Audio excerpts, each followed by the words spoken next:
ان کا مطلب تھا بڑے بدماش تو ہم ہی ہیں، ہمارے علاوہ کون ہے؟ تو جس کے پیسے کسی نے رکھ لیے تھے، اونٹ لے لیے تھے، پیسے نہیں دیتا تھا، تو اس نے کہا جی اس بندے کا نام ابو جہل ہے۔ جب ابو جہل کا نام آیا تو سارے ہنسنے لگے، اوہو یہ تو ہمارے ہی سردار کی بات کرتا ہے، یہ تو ہمارے ہی چودھری کی بات کرتا ہے۔ تو امیہ نے اس کو کہا اوہو اچھا، تو اس کا مطلب ابو جہل نے تمہارے پیسے مار لیے ہیں، وہ دینار نہیں دے رہا۔ کہ ہاں جی ابو جہل نے مجھ سے 4 اونٹ خریدے، وہ پیسے نہیں دیتا، 1 ہفتہ ہو گیا، پریشان ہوں۔ امیہ بدماش تھا، غنڈہ تھا، رسول اللہ صلی اللہ علیہ وسلم کا دشمن تھا۔ اس کے گندے دماغ میں پلان آ گیا، کہنے لگا وہ بیت اللہ دیکھتے ہو سامنے؟ کہتا ہاں۔ کہتا وہ بیت اللہ کی ٹیک لگائے ہوئے ایک شخص بیٹھا ہے، کون؟ محمد الرسول اللہ صلی اللہ علیہ وسلم۔ کیا بیت اللہ کی دیوار سے جو ٹیک لگائے ہوئے بیٹھے ہیں نا، ان کے پاس چلا جا اور یہ ابو جہل کی شکایت لگا دے، اگر تیرے کوئی پیسے دلوا سکتا ہے تو صرف محمد الرسول اللہ ہی دلوا سکتے ہیں۔ اب امیہ نے کیوں کہا؟ امیہ نے یہ اس لیے کہا کہ ابو جہل نعوذ باللہ رسول اللہ کو مارنا چاہتا ہے، اس کو کوئی بہانہ نہیں مل رہا، یہ بندہ رسول اللہ کے پاس جائے گا اور رسول اللہ کی چوکھٹ پہ کوئی جائے تو خالی واپس ہے۔ اور بولو خالی واپس۔ آج بھی ہمارا ایمان ہے، کوئی رسول اللہ کی چوکھٹ پہ گنبد خضرا کے سامنے جا کے کھڑا ہو جائے، آج بھی رسول اللہ کی چوکھٹ سے کوئی خالی واپس نہیں آتا ہے۔ تو امیہ نے بدماشی کی، اس نے کہا کہ ان کے پاس چلا جا، اور ہنسنے لگا۔ اب وہ بندہ سوچتا ہے کہ یہ لوگ مجھ سے مذاق بھی کر رہے ہیں، اب کوئی اتنے دور سے آیا وہ پھنس جاتا کیا کرے گا بھائی؟ تو اس نے کیا کیا، وہ سیدھا بیت اللہ کے پاس گیا جہاں نبی علیہ الصلوۃ والسلام تشریف رکھتے تھے۔ اب وہ بندہ خود کہتا ہے جب میں نے رسول اللہ کو دیکھا نا، امیہ نے کیوں کہا؟ امیہ نے کہا کہ رسول اللہ اس کی مدد کے لیے جائیں گے تو ابو جہل ان سے لڑ پڑے گا، فساد ہو جائے گا، لڑائی ہوگی۔ اب ظاہر سی بات ہے پلاننگ تو بالکل ٹھیک تھی کہ ایسا ہی ہوگا۔ تو شخص جب نبی علیہ السلام کے پاس گیا، نبی علیہ السلام نے دیکھتے ہی اس کو کہا، فرمایا لگتے تو ہو کہ مسافر ہو، اور محسوس ایسا ہوتا ہے کہ بھوکے بھی ہو۔ وہ کہتا ہے یہ دونوں باتیں رحمت والی تھی کہ مجھے تو 1 ہفتے سے کسی نے پوچھا ہی نہیں کہ تو کون ہے، کہ میں تو کئی دن کا بھوکا تھا، پانی پی کے کھجور کھا کے گزارا چل رہا تھا۔ جب رسول اللہ نے ایسی شفقت والی بات کی تو اس کے آنسو نکل آئے، کہنے لگا ہاں پیاری صورت والے، میں ہوں بھی مسافر، وقت کا بھی مارا ہوا ہوں اور بھوکا بھی بہت ہوں۔ نبی علیہ السلام نے ہاتھ پکڑا، پوچھا بات بعد میں کریں گے، چل تجھے گھر لے کے چلتے ہیں، پہلے کھانا کھلایا جائے گا۔ نبی علیہ السلام اس کو گھر لے گئے، بہترین کھانا کھلایا، دودھ پلایا، پھر پوچھا بتا کیا بات ہے، کیوں پریشان ہے، کیوں روتا پھرتا ہے؟ کہنے لگا جی وہ ابو جہل ہے یہاں پر، جو مکے کا گورنر ہے، جو مکے کا چودھری ہے، اس نے مجھ سے اونٹ لے لیے، پیسے بھی نہیں دیتا۔ تو اللہ کے نبی نے فرمایا چلنا میں دلوا دیتا ہوں جا کے۔ مسلمان لیڈر بھی سنو کہ کسی کی سفارش کے لیے ساتھ میں چل کے جانا رسول اللہ کی سنت ہے۔ اپنا تو معاملہ ہی الٹا ہے، غریب آدمی آ جائے گا بات ہی نہیں سنیں گے، بولے مطلب کی بات بتا، جو فون کروانا ہے بس اتنی بتا، پورا قصہ نہیں سنا ہوں۔ بولے گاڑی تو لایا، جائیں گے کیسے؟ اور جب ووٹ چاہیے تھی تو بولا بس تو ہی ہمارا چاچا ہے، تو ہی تایا ہے، تو ہی ہمارا بھائی ہے۔ اب بولتا ہے کہ گاڑی لائے کہ نہیں؟ نبی علیہ الصلوۃ والسلام نے فرمایا کہ میں ساتھ چلتا ہوں، اس غریب کا ہاتھ پکڑا سیدھا ابو جہل کے دروازے پہ. ادھر امیہ نے کیا کیا, ایک مخبر کو تعینات کیا اور کہا کہ تو پیچھے پیچھے جا ان کے, اور جب لڑائی شروع ہو جائے, جب فساد شروع ہو جائے, ہم کو آ کے بتانا, ہم بھی جا کے مزہ لیں گے, ہم بھی لطف اٹھائیں گے. نبی علیہ السلام نے ابو جہل کے دروازے کا کنڈا کھٹکھٹایا جلال کے ساتھ. ابو جہل نے دروازہ کھولا, فرمایا اوہ کیا بات ہے, اس غریب کے پیسے نہیں دیتا, اونٹ لے لیے, جلدی اندر جا, قیمت لے کے باہر آ واپس. ابو جہل کانپنے لگا کہ حضور آپ کا جو حکم ہے وہ بھی بجا لاتا ہوں. حضور جیسا آپ کہتے ہیں ویسا ہی ہوگا. بھاگتا ہوا اندر گیا, سانس چڑھ گیا, پسینہ آ گیا, اور اندر سے دیناروں کی تھیلی لا کے اس بندے کے ہاتھ پہ رکھ دی. ادھر اس کا مخبر کھڑا ہے امیہ کا کہ اب لڑائی شروع ہوتی ہے, تب لڑائی شروع ہوتی ہے. رسول اللہ نے اس کو دولت دلوائی, پیسے دلوائے. ابو جہل نے پھٹافٹ دروازہ بند کیا. نبی علیہ السلام اس بندے کو لے کے واپس چل پڑے اور پھر اس کو پوچھتے ہیں کہ اب تیرا کام بن گیا, اجازت ہے؟ خود ہی بھیک دے, خود ہی کہیں منگتے کا بھلا ہو. ہے کوئی ایسا کریم رسول فرماتے اب اجازت ہے میں جاؤں؟ اس بندے نے بڑا پریشان ہوا, کہنے لگا پیاری صورت والے, نبی علیہ السلام کو جو لوگ نہیں جانتے تھے نا, ام معبد کو جب آپ پڑھیں گے, جو لوگ رسول اللہ کا نام نہیں جانتے تھے, جو غیر مسلم رسول اللہ کو نہیں پہچانتے تھے, وہ جب ایک دفعہ رسول اللہ کو دیکھتے تھے, وہ اپنے پاس سے جو نام رکھتے تھے وہ یہی ہوتا تھا کہ یہ سونی صورت والے ہمارا یہ کام کر دے. تو وہ پریشان ہو گیا, کہنے لگا پیاری صورت والے آپ ہو کون, میری اتنی مدد؟ اللہ کے نبی نے جب بتایا کہ میں اللہ کا سچا رسول ہوں, فرمایا یا رسول اللہ میں تو آپ پر ایمان لے آیا. ادھر امیہ پریشان ہے, ارے لڑائی نہیں ہوئی, ابھی تک دنگا نہیں ہوا, رسول اللہ کے خلاف کوئی بات ہی نہیں ہوئی. وہ خود پہنچ گیا ابو جہل کے گھر اور جا کے ابو جہل سے بحثنے لگا, اور تو نے محمد کے کہنے پر صلی اللہ علیہ وسلم اس بندے کو پیسے دے دیے, جا تو اس کے اونٹی واپس کر دیتا, ہماری تو ناک کٹ گئی. وہ ابو جہل کہتا زیادہ باتیں نہ بنا, میں نے جب دروازہ کھولا رسول اللہ کے سر کے اوپر ایک بہت بڑا اژدہا ہوا میں لہرا رہا تھا, اور میری طرف ایسے دیکھ رہا تھا کہ میرے دل نے کہا کہ ابو عمار آج اگر تو نے رسول اللہ کی بات کا انکار کر دیا تو یہ تجھے زندہ نکل جائے گا, سوائے رسول اللہ کی بات ماننے کے کوئی دوسرا چارہ بچا نہیں تھا.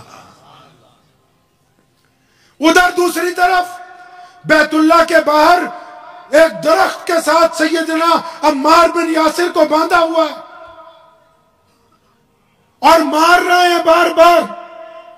بھائی عمار کو کیوں مارتے ہو, عمار غریب ہے یار, عمار کالا ہے, عمار مظلوم ہے یار, کیوں مارتے ہو عمار کو؟ تو پتہ لگا یہ عتبہ اس لیے عمار کو مار رہا ہے, یہ ولید کی اولاد اس لیے عمار کو مار رہی ہے کیونکہ عمار نے کلمہ لا الہ الا اللہ محمد الرسول اللہ پڑھا ہے. اب جب یہ مار رہے ہیں تو عمار کو بار بار کہتے ہیں اسلام چھوڑ دے. عمار کہتا ہے نہیں چھوڑوں. عمار بن یاسر رضی اللہ تعالی کہتے نہیں چھوڑوں گا, دین نہیں چھوڑتا. اتنی دیر میں وہاں سے امیہ گزرا, وہی امیہ جو ابھی تھوڑی دیر پہلے رسول اللہ کے خلاف سازش کر رہا تھا. اب جب امیہ گزرا تو عرب میں رواج تھا کہ آگے آگے مالک چلتا تھا, پیچھے پیچھے غلام چلتے تھے. اور امیہ کا غلام کون ہے بھائی؟ امیہ کے غلام سیدنا بلال حبشی رضی اللہ تعالیٰ عنہ امیہ کے غلام ہیں. اب جب یہ وہاں سے گزرے, دیکھا عمار بن یاسر کی پٹائی ہو رہی ہے. امیہ تو پہلے ہی گنڈا گردی میں مشہور تھا, وہ بھی پاس چلا گیا. تو اس کو عبداللہ بن جدان نے کہا کہ ہم اس غلام کو مارتے ہیں, یہ دین نہیں چھوڑتا. یہ جو تیرا غلام ہے نا یہ ذرا طاقتور ہے, ہٹا کٹا ہے, اس کو بلال کو کہے کہ یہ درہ لے کے عمار بن یاسر کی کھال ادھیڑے. تو امیہ نے سیدنا بلال سے کہا کہ عمار کو مارو. ادھر عمار بن یاسر کیا کہتے ہیں, فرماتے ہیں میرے دل میں خیال آیا کہ ان غیر مسلموں کو، اسلام کے دشمنوں کو یہ تو پتہ نہیں ہے کہ بلال بھی مسلمان ہو چکا ہے، ہم چھپ چھپ کے نمازیں پڑھتے ہیں۔ فرماتے ہیں میں نے دل میں سوچا اگر بلال مجھے نہیں مارے گا تو یہ بلال کو ماریں گے۔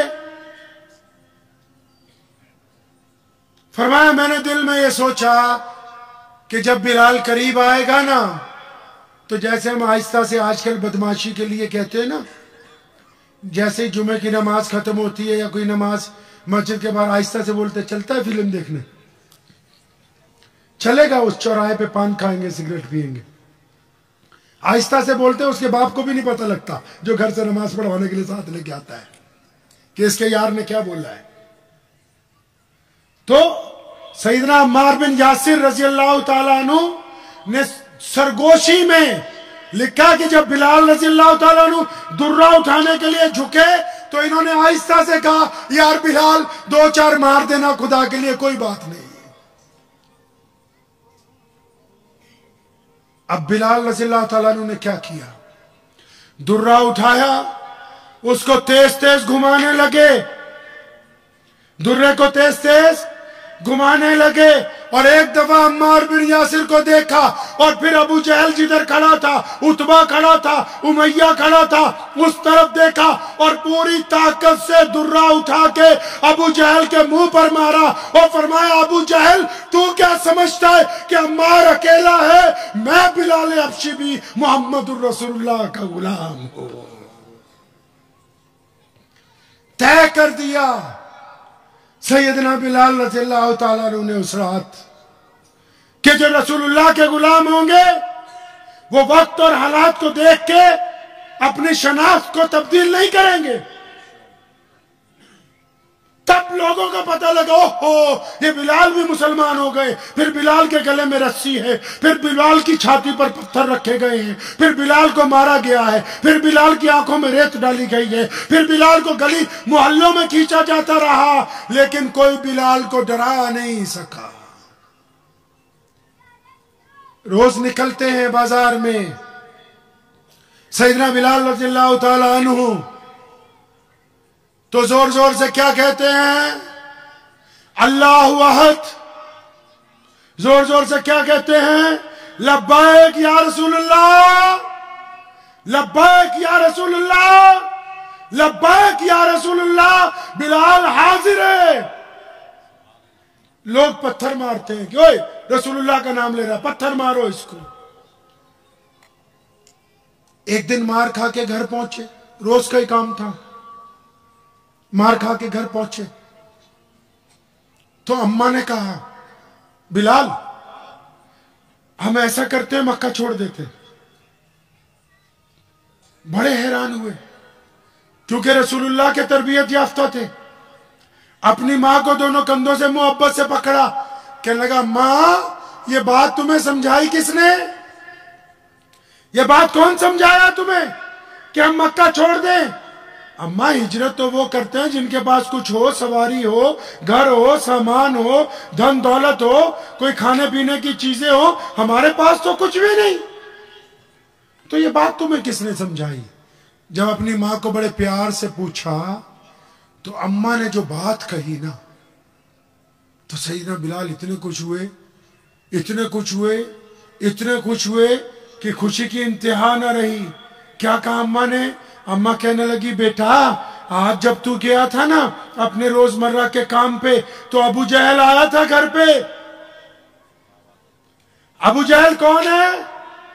مکے کا گورنر ہے۔ کہنے لگی بیٹا اس کے ساتھ عتبہ بھی آیا تھا۔ عتبہ کون ہے؟ مکے کا بادشاہ ہے۔ کہنے لگی بیٹا آج جب تو گھر سے نکلا نا تو امیہ بھی آیا تھا، ولید بھی آیا تھا، ابو لہب بھی تھا۔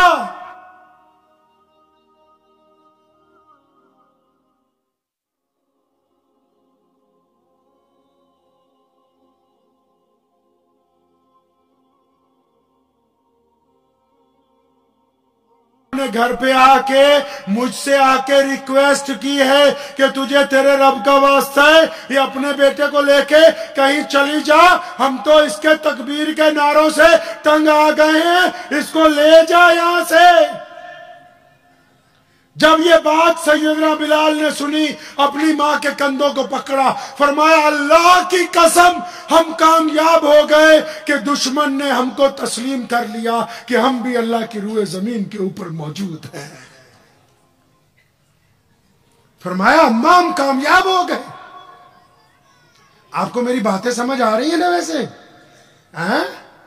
کیونکہ آپ لوگوں کے یہاں زیادہ کلچر فتوے بازی کا ہے، میرے پاس فتوہ کوئی نہیں ہے دینے کے لیے، کیونکہ آپ کے یہاں تو جب تک ہم ایک دوسرے کو کافر کافر نہیں کھیل لیں گے تب تک تو بات چلے گی نہیں، کیونکہ ہم تو 12 ربیع الاول کا مقدس مہینہ، وہ مہینہ جس میں رسول اللہ کی آمد ہوئی، وہ مہینہ جس میں سیدنا آمنہ کے لال آئے، وہ مہینہ کہ جس میں زمین و آسمان نے خوشی منائی، اس مہینے میں ہم ایک دوسرے کے خلاف تقریریں کرتے ہیں۔ اور 12 ربیع الاول کا وہ مہینہ جس میں 12 وفات کو سب سے بڑا غم لگا، رسول اللہ نے پردہ کیا، رسول اللہ اس کائنات سے روپوش ہوئے، آگے پردہ آ گیا، بیچ میں دیوار آ گئی، ہم رسول اللہ کی ذات کو سامنے دیکھنے سے محروم ہوئے۔ ہم تو اس خوشی اور غم کے موقع کو ان کی سیرت سے نہیں سجاتے ہیں، ایک دوسرے کی مخالفت سے سجاتے ہیں۔ ہمارے پاس تو بات ہی نہیں ہے کوئی اور۔ پیارے نبی صلی اللہ علیہ وسلم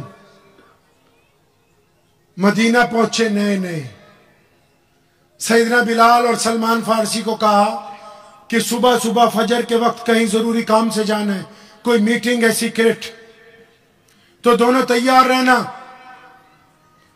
وقت مقررہ پہ دونوں خادم تیار ہیں۔ رسول اللہ گھر سے نکلے، ایک گلی سے گزرے، دوسری سے گزرے، تیسری میں پہنچے تو دیکھا ایک بوڑھی عورت کھڑی ہوئی رو رہی ہے۔ رسول اللہ رک گئے، بلال جی یا رسول اللہ، وہ اس سے پوچھو رو کیوں رہی ہے؟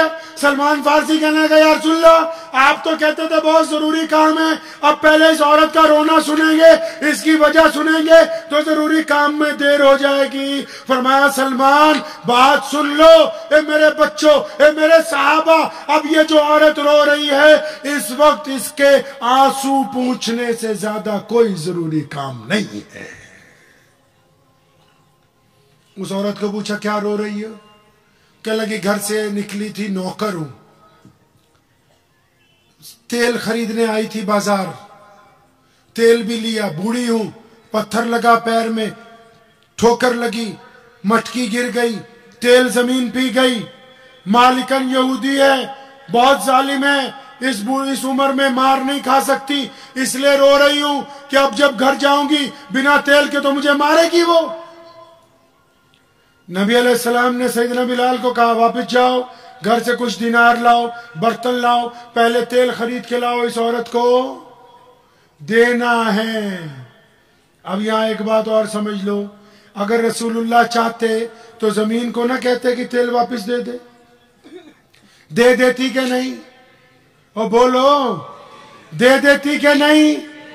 دے دیتی، لیکن ان کو جو سمجھانا تھا کہ قیامت تک دوسروں کی مدد کیسے کرنی ہے، ورنہ ایک بدو آیا، بدو سمجھتے ہیں دیہاتی آدمی، ان پڑھ آدمی، اس نے آ کے کہا یا رسول اللہ آپ اللہ کے سچے رسول ہیں؟ فرمایا ہاں میں اللہ کا سچا رسول ہوں۔ کہتا میں تب مانوں گا اگر وہ سامنے والا درخت اس کو آپ اپنے پاس بلائیں۔ تو نبی علیہ السلام نے فرمایا اچھا اب ہم اس درخت کو بلانے جائیں، تم خود جا کے اس کو کہہ دو نا کہ تجھے رسول اللہ بلاتے ہیں۔ بدو اس درخت کے پاس گیا، کہنے لگا تجھے رسول اللہ بلاتے ہیں۔ وہ درخت جڑوں سمیت نکلا، رسول اللہ کے حضور پیش ہوا، اور مورخین نے لکھا ہے، تمام ائمہ نے لکھا ہے، جب وہ اللہ کے حکم سے واپس گیا تو جس مٹی کے ذرے سے جون جڑ نکلی تھی واپس اسی جگہ پیوست ہوئی، اس لیے کہ کل قیامت تک کوئی اٹھ کے یہ نہ کہہ دے کہ یہ درخت آندھی سے اکھڑا تھا، رسول اللہ کے پاس آیا، جس اذن کے ساتھ آیا اسی اذن کے ساتھ اسی مٹی میں واپس پیوست کیا گیا۔ کہا کہ اچھا تیل خرید کے لائے، برتن دے دیا. اماں پھر رو رہی ہے. کیوں رو رہی ہے؟ کیوں روتی ہے بھائی؟ وہ جی میری مالکن بڑی ظالم ہے، اب میں لیٹ ہو گئی ہوں نا، لیٹ ہونے پہ بھی مارے گی. تو جا تو ضروری کام سے رہے تھے. تو سیدنا بلال کو کہا اس کو بولو کہ چلے ہمارے ساتھ. اس عورت کے گھر پہنچ گئے جس کی وہ نوکرانی تھی. دروازہ کھٹکھٹایا، وہ حیران ہے دروازہ کھولتے ہی بھی اتنی پیاری صورت والے کون ہیں؟ ابھی مدینے میں آئے ہیں، 2-4 دن گزرے. نبی علیہ السلام کی آنکھیں جھکی ہوئی ہیں اور کہا ہے بی بی یہ عورت جو ہے تیری خادمہ جو ہے نا، اس سے تیل گر گیا تھا، برتن ٹوٹ گیا تھا، ہم نے برتن بھی لے دیا، تیل بھی لے دیا، لیکن اس کو مارنا نہیں، ہم اس کی سفارش کرنے آئے ہیں. وہ جو مالکن تھی وہ کہتی ہے میں تو حیران تھی، پیاری صورت دیکھنے میں ہی مشغول تھی، مجھے تو پتہ ہی نہیں کہ ہوا کیا. رسول اللہ اس کی سفارش کر کے چل دیے. جب اس کو ہوش آیا تو سیدنا بلال کو بھاگ کے جا کے پکڑا کہ بندے یہ تو بتا یہ پیاری صورت والے ہیں کون؟ کہا تم نہیں جانتی یہ اللہ کے سچے رسول ہیں. تو پیر پڑ گئی، کہنے لگی جب ہمارے گھر تک اللہ کی رحمت آ گئی ہے، جب امام الانبیاء آ گئے ہیں تو تمہیں تمہارے رب کا واسطہ ہے، ہمیں کلمہ توحید لا الہ الا اللہ محمد الرسول اللہ کی دولت دے کر جاؤ. رسول اللہ مکے میں ہیں، اللہ کا حکم آیا ہجرت کرو. خانہ کعبہ میں گئے. عثمان بن طلحہ جس کے پاس چابی ہے بیت اللہ کی، بھائی چابی دینا ذرا نماز پڑھنی. تو انہوں نے آگے سے کیا کہا؟ طنز میں کہا کہ اگر مکے کا کوئی بچہ بھی آ کے چابی مانگتا تو میں اس کو دے دیتا، آپ کو نہیں دوں گا. تو ہمارے نبی غیرت والے نبی تھے. کون سے؟ غیرت والے. منت نہیں کی. عثمان بن طلحہ کے کندھے پہ تھپکی ماری، فرمایا ابن طلحہ ایک وقت آئے گا یہ چابی ہم تم سے لے لیں گے. اور پھر نبی علیہ السلام جب فتح مکہ کے دن بیت اللہ میں واپس آئے 10 سال بعد، 10,000 کا لشکر رسول اللہ کے ساتھ، جب کسی نے نعرہ مارا مسلمان نے کہ آج بدلے کا دن ہے، رسول اللہ نے ڈانٹا نہیں، غلط بات نہ کرو، آج بدلے کا دن نہیں، آج معاف کرنے کا دن ہے. پتہ یہ لگا کہ جو پاور میں آتے ہیں ان کے لیے رسول اللہ کی سنت ہے کہ لوگوں کو کیا کرنا ہے؟ معاف کرنا ہے. اب جب بیت اللہ کے سامنے پہنچے، سیدنا عثمان بن طلحہ کو بلاؤ عثمان بن طلحہ کو. وہ ڈرتے ڈرتے آئے، چابی لاؤ. جب چابی لی تو رسول اللہ صلی اللہ علیہ وسلم نے ان کو تانا نہیں مارا. چابی لے کے بیت اللہ کو کھولا، بیت اللہ کو صاف کیا گیا، وہاں نفل 2 شکرانے کے پڑھے. بیت اللہ کو جب دوبارہ تالا لگایا تو سیدنا عثمان بن طلحہ سامنے کھڑے، فرمایا ابن طلحہ ادھر آؤ، یہ چابی ہم نے قیامت تک کے لیے تمہیں عطا کر دی ہے، اب تمہاری اولاد کے پاس رہے گی. عثمان بن طلحہ کہتے ہیں وہ چابی میری طرف نہیں آئی، کلمہ لا الہ الا اللہ محمد الرسول اللہ کی دولت آئی. اور ہمیں لگا کہ ایسا کریم رسول جس نے تانا تک نہیں مارا. اور پھر رسول اللہ صلی اللہ علیہ وسلم کی کرسی لگ گئی بیت اللہ میں. آپ نے سنا ہوگا بہت سارے لوگ بتاتے ہیں آپ کو کہ اخلاق ہونا چاہیے، سنا ہے نا؟ اخلاق ہونا چاہیے. تو نماز کے لیے وضو کا ہونا کیا ہے جی؟ ضروری ہے. اخلاق کے لیے طاقت میں ہونا ضروری ہے.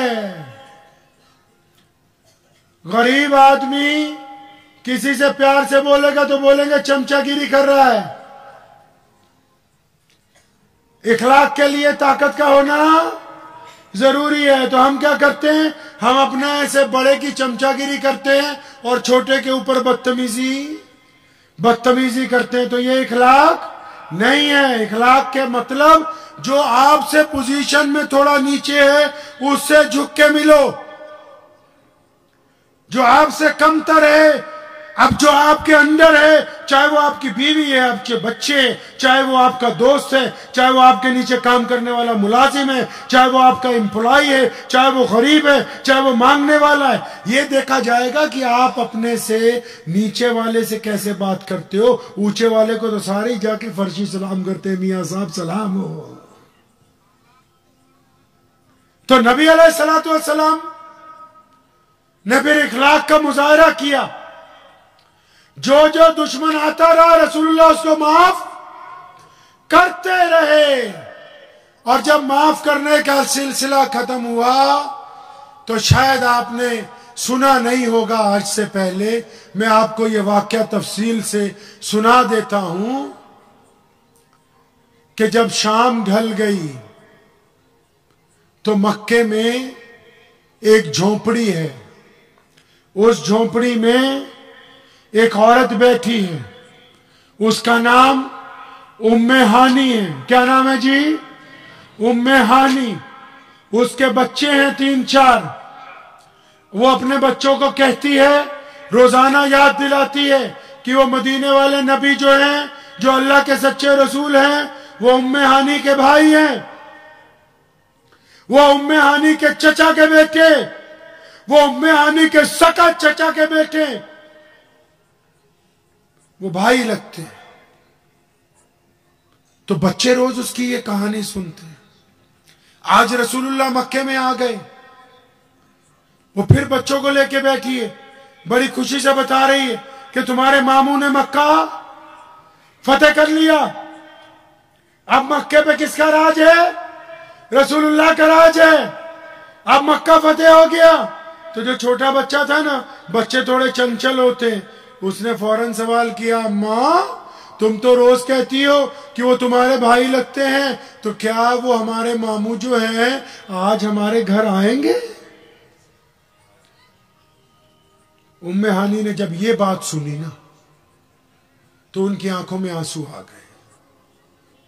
فرماتی ہیں میں نے بچے کا دل رکھنے کے لیے کہا کہ ہاں بیٹا ضرور آئیں گے، اور میرے دل میں خیال تھا کہ وہ تو خاتم النبیین ہے، امام الانبیاء ہے، تاجدار مدینہ ہے، اتنے لاکھوں لوگ ان کے ساتھ ہیں، اتنا بڑا شہر فتح کیا، بیت اللہ کو خالی کروایا، نمازیں پڑھائی گئی. اب ان کو کہاں یاد ہوگا کہ ایک غریب بہن مکے میں رہتی ہے. لیکن جب وہ یہ بات سوچ رہی ہے تو کسی نے دروازے کو زور سے کھٹکھٹایا. تو ام ہانی نے اندر سے ذرا زور سے ہی پوچھا کہ کون ہے دروازے پر؟ تو دروازے کے اس طرف سے آواز آئی، ہانی دروازہ کھولو، میں تمہارا بھائی محمد الرسول اللہ.